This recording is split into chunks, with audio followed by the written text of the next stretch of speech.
మనస్సులో ఉన్న మాటే నిజం, మనస్సులో ఉన్న నిజమే చెప్తా. బాధగా ఉన్న ఆ నిజమే మనల్ని మార్చిద్ది. నేను ఇప్పుడు ఒకటి చూపిస్తాను మీకు, చూడండి. థంబ్నెయిల్లో చూశారు కదా, అదే ఇది క్యాండిల్ కనపడుతుంది కదా, క్యాండిల్. ఇది మన జీవితం. ఇది నువ్వనుకో లేదా నేననుకో, ఏదైనా కానీ ఈ క్యాండిల్ మన జీవితానికి ఒక ఉదాహరణగా ఉందన్నమాట. ఇప్పుడు నువ్వేమనుకుంటున్నావంటే, నేను చెప్పనా, ఏమనుకుంటారంటే అందరూ కూడా నాలో టాలెంట్ ఉంది, స్కిల్ ఉంది, కానీ నన్ను ఎవరు గుర్తించట్లేదు, నాకు ఎవరు సపోర్ట్ చేయట్లేదు అని అనుకుంటావు కదా. నీకు సపోర్ట్ చేయడానికి నేనున్నాను. అది ఏ విధంగా చూపించినా, ఇదిగో ఈ అగ్గి పెట్టి, ఇది నేను నిన్ను సపోర్ట్ చేయడానికి వచ్చా. ఇది నార్మల్గా దానంతటా అది ఎలగలేదు కదా. దీన్ని ఎవరో ఒకరు ఇలా మంట వెలిగించాలి. ఆ మంట వెలిగిస్తేనే ఇది జ్వాలగా ఉండిద్ది. అలాగే ఇప్పుడు నిన్ను వెలిగించే మంటని, ఆ జ్వాలను కూడా నేనే. గుర్తుపెట్టుకో, ఈ మంట నేను. ఇది నీ జీవితం, లేదా ఇది నువ్వు. నిన్ను వెలిగించడానికి నేను వచ్చాను.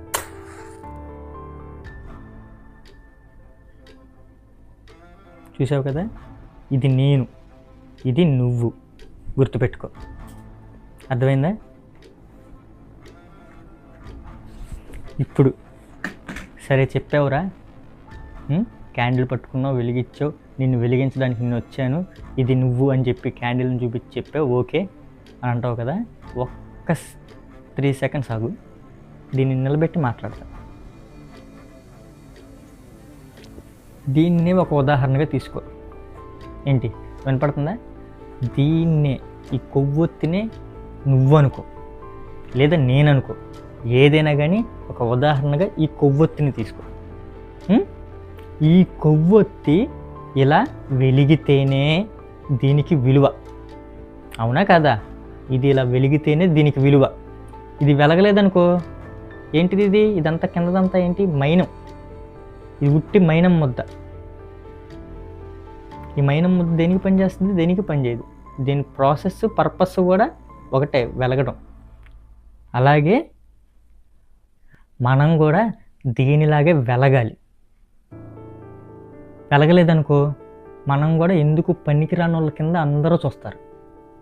దీనిలాగా వెలగటం నేర్చుకో ముందు, అప్పుడే నీ జీవితానికి ఒక అర్థం ఉంటుంది. ఇది వెలగలేదనుకో, కరెంటు పోయినప్పుడు, చీకటిగా ఉన్నప్పుడు ఇది వెలగలేదనుకో ఉపయోగం లేదు. దీనికి మైనం ఉంది, లోపల వస్తుంది, అన్నీ ఉన్నాయి, కానీ ఇది వెలగలేదనుకో ఉపయోగం లేదు. అలాగే నువ్వు కూడా వెలక్కపోతే ఉపయోగం ఉండదు. అర్థమవుతుందా? నువ్వు కూడా వెలగాలి దీనిలాగా నువ్వు వెలగలేదనుకో నీ జీవితం అంతా చీకటే. ఇది ఆరిపోయిందనుకో మొత్తం అంతా చీకటే. అలాగే నువ్వు వెలగలేదనుకో నీ జీవితం అంతా కూడా చీకటే. దీనికి మైనం ఉంది, పైన ఒత్తుంది, అంటే నీకు బలం ఉంది, సామర్థ్యం ఉంది, కానీ వెలగలేదనుకో ఉపయోగం లేదు. ఇంకొకటి చెప్తా విను. మనకి మన లైఫ్ బాగుండటం కావాలి, మంచి జాబ్ కావాలి, డబ్బు సంపాదించాలి, లైఫ్ మొత్తం బాగుండాలి. కానీ మనకేంటి? ఏం రాదు. ఇప్పుడు చెప్తా, ఏం రాదు. ఇది కరుగుతుంది, కరిగిద్ది కాబట్టే మైనం పైన ఒత్తు వెలుగుతుంది. అలాగే నీ జీవితంలో కూడా నువ్వు కరగటం నేర్చుకోవాలి. కరగటం అంటే ఏంటో తెలుసా? చెప్తా విను. కష్టం తట్టుకుంటేనే నీకు రేపొద్దున సుఖం ఉండిద్ది. అలాగే కంఫర్ట్లో నుంచి బయటకు వస్తేనే నువ్వు ఎప్పటికైనా ఎదుగుతావు. ఇది కంఫర్ట్గా మైనం కరగకుండా వెలుగుతుందనుకో మంచిదేగా, కానీ అలాగ ఉండదు కదా జీవితం. ఈ కొవ్వొత్తు అలా తయారు చేయలేదు కదా. అది కష్టం అనుభవిస్తా, కంఫర్ట్ వదిలేసి, సుఖాన్ని వదిలేసి అది కరుగుతా మనకు వెలుగునిస్తుంది.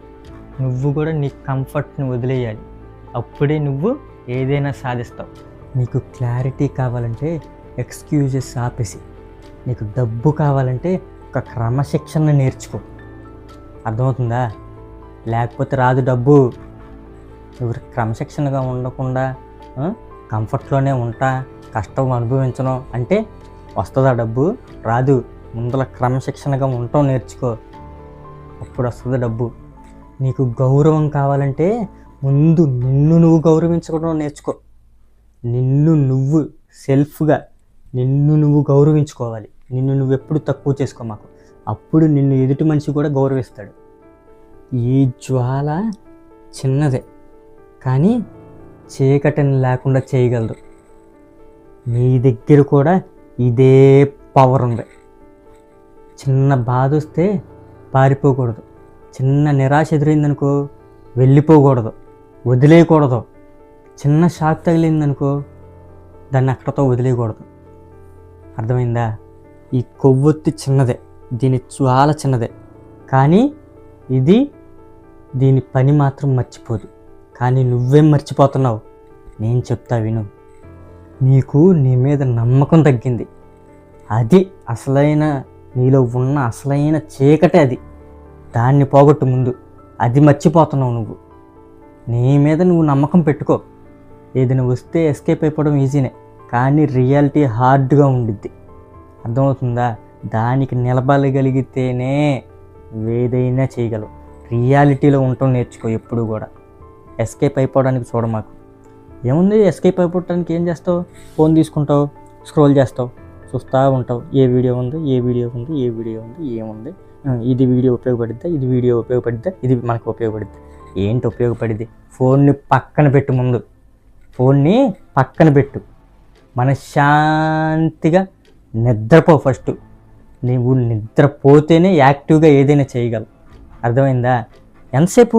ఆ ఫోన్ ఉన్నంతసేపు, ఫోన్ చేసి చూసినంతసేపు నీకు రిలీఫ్. తర్వాత రియాలిటీలోకి రావా? రోడ్డు మీదకి వెళ్ళవా? వర్క్కి వెళ్ళవా? ఏం చెయ్యవా? అక్కడ తెలిసిద్దిగా నీకు రియాలిటీ ఎంత హార్డ్గా ఉండిద్దో. నువ్వు ఫోన్లో చూసినంతసేపే నీకు ఆ ఉపశమనం. తర్వాత నువ్వు ఫేస్ చేయాల్సిందే. ఎస్కేప్ అయిపోకూడదు ఎప్పుడు కూడా. దేని నుంచి నిలబడటం నేర్చుకోవాలి. నువ్వేమనుకుంటావు? ఎస్కేప్ అయిపోతే రిలీఫ్గా ఉండిద్ది. అమ్మయ్యా, వీడేదో చెప్తున్నాడు రా బాబు, వెళ్ళిపోయాను అని అనుకున్నావు అనుకో, నీకు రిలీఫ్గా ఉండిద్ది అని నువ్వు అనుకుంటావు. అలా ఎన్నిసార్లు ఎస్కేప్ అవుతావు నువ్వు? అలా ఎస్కేప్ అవటం వల్ల ఏం జరిగిద్దో చెప్పనా నేను? అసలైన నిన్ను నువ్వు కోల్పోతావు. ఏంటో తెలుసా? సమయానికి సమస్యకి నిలబడే గుణం నీలో కోల్పోతావు. అది నీకు సహజంగా దేవుడిస్తాడు, కానీ దాన్ని నువ్వు కోల్పోతావు. అసలైన నిన్ను నువ్వు కోల్పోతావు. అది జరగకుండా ఉండాలంటే ఎస్కేప్ అవ్వకుండా ఉండటం నేర్చుకోవాలి. గుర్తుపెట్టుకో. నీకు నచ్చితే నాతో పాటు ఈ జర్నీలో పాల్గొనడానికి సబ్స్క్రైబ్ చేయి. వేరే వాడికి ఉపయోగపడిద్ది అనుకుంటే వాడికి షేర్ చేయి. అసలు నువ్వేం చిన్న నిర్ణయం తీసుకుంటున్నావో కమెంట్ చేయి. నీ లైఫ్ ఎలా ఉందో కమెంట్ చేయి. అర్థమైందా? హైప్ కూడా ఇవ్వు. అర్థమైందా? నేను నిజాలే చెప్తా, అబద్ధాలు చెప్పను. నాకు అవసరం లేదు. నిజం వినాలనుకుంటే నాతో పాటు ఈ జర్నీలో నా ఫ్యామిలీగా ఉండు. అర్థమైందా? నా ఫ్యామిలీగా ఉండు.